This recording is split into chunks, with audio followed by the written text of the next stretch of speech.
గత 50 ఏళ్లగా నేను హుండీలో డబ్బులు వేస్తూ ఉన్నాను. అయినా నన్ను భక్తుడనే అంటున్నారు గాని దేవుడు అనడం లేదు.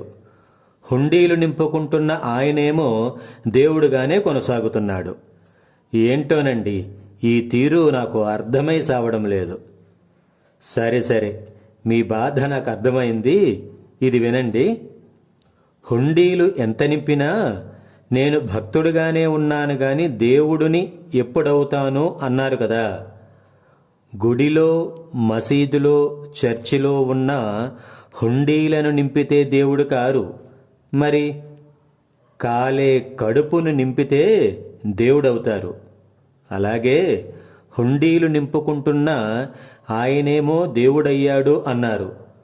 ఈ హుండీలకు దేవుడికి ఎట్టి సంబంధం లేదు. అలా సంబంధం లేకుండా ఉంటారు కాబట్టే వాళ్ళు దేవుళ్ళవుతారు. మరి ఇదంతా ఏంటండి? అది నన్ను అడిగితే నేనేం చెప్తాను? అడగాల్సిన వాళ్ళను అడగండి. చివరిగా మీరు చెప్పేది ఏంటండి? ఖాళీ హుండీని నింపడం కాదు, కాలే కడుపుని నింపండి.